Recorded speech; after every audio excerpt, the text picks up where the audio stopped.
learning. What did you see from Anthony Chesley that made you guys want to bring him on in that game against Colts? He's got good foot quickness. He's got good transition. The guy we're looking at early on, and we'd like to see him. We thought he'd upgrade us on the practice squad, see if he can get better. Any special teams value? Yeah, he does. He can play teams. He's a gunner. You know, he can play on the kickoff and kickoff return as well. Kind of the last chance today before you get almost a mini bye. Is there a message to send them off with before getting 3 days away? Just relax their bodies, but keep their minds sharp. It's a good message. Todd, to see, look like Gio was back out there. Is he in a position where he should be able to practice next week and be available? He's moving around well, so we hope to have him out there next week to be ready to go.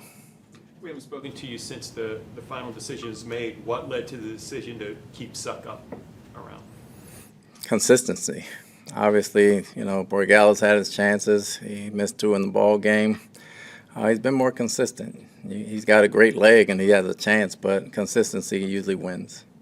Coach, what have you seen from Russell Gage since he's come back? How's he looking?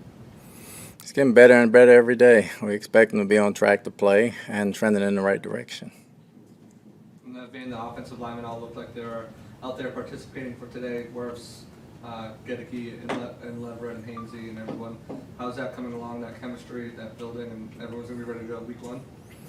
Everybody's trending that way. You know, they're out there working. The chemistry will come over time. It's not going to be exact week 1, but it's going to be good enough. And as they keep working together, the chemistry is going to grow. Todd, a little bit about Parsons. In your mind, is he one of these game wreckers? Maybe there's not that many in the league, but does he qualify? And how do they use him? How versatile is he? He definitely qualifies as a game wrecker. They use him inside, they use him outside. He can rush the passer from anywhere. He can blow up runs. He can cover.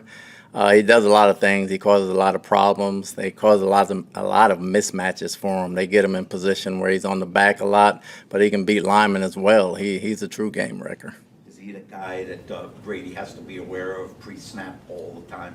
He should be aware of all of them, but definitely where he is.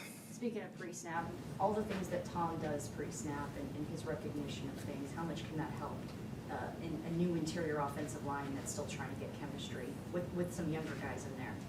Well, it always helps when you're on the same page. And the younger guys, we're not using that as an issue. You know, there's a young guy or a rookie that wins the Super Bowl every year. So just ask Winfield. He's played.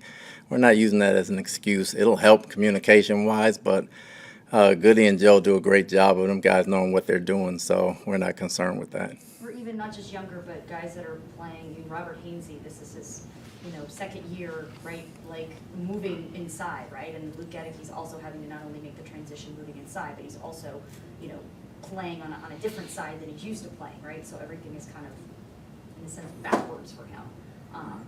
Just how much does it help when you can have a guy like Tom that's kind of there leading the charge? Well, it helps Tom being a leader as a quarterback. It doesn't help those two guys. They got to play football, and football is football for them. There's no left-handed, right-handed side. If we put them out there and we trust them as starters, we believe in them that they can play. Todd, you've spoken about how you like the depth of this team. What about how seasoned this team is? Is this the most veteran team you've probably ever been around? I can't remember as far back as all the years I've coached, but I know we got some depth on this team, and we got some guys that's been around and know football. Todd, you guys have made it through kind of the first round of waivers. I know there's still some moves that some teams make, but is it reasonable to think that the 53 you have right now will be the 53 you have next week? You never say never. We'll see what happens. Right now, yes. Next week it could change, so you never say never. One of your big decisions on game days is going to be fourth down, fourth and short. What part of the field you're on, how much time's left to score. The trend, Todd, the trend in the league is to go for it more on fourth down. Those numbers are up every year. Have you changed your mind at all in that regard from your days, your first time around? And what you thinking on fourth and short? It all depends on the situation. I can sit here and tell you pluses for both ways, but until you get in that situation and you understand how your team is playing, you look at the percentages of what's being said, and then you look at how your team is playing and you make an educated decision. So sometimes you go with the data, sometimes you go against the data. It all depends on the situation. Why do you think the trend, Todd, the last 3 or 4 years is to go for it more than in the past?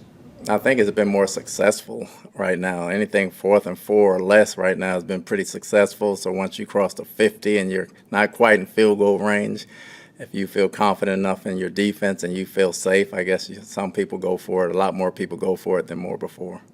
Have you made your decision, or are you ready to declare your decision as far as your starting outside cornerback opposite Carlton Davis? Not yet. Not ready to make a declaration on it. They're both playing well, and between who starts and who plays everywhere else, it's going to be like both of them are playing anyway. You feel like you'll rotate within the three? Sometimes you get two corners and you just stick them out there the whole game. I try to stick 2 corners out there the whole game. We don't rotate corners. We have packages where people do other things, but we don't rotate corners normally. One more spot left on the practice squad to get the full 16. Is there any position you're looking for? I know the team has kept a backup kicker on there the last few seasons, but is there any position you're looking for to fill on that spot? There's 2 or 3. It depends on the player. You know, if the player is good enough at the position that we don't need and he's a good player and we feel like he can play, we'll bring him in. Anything else?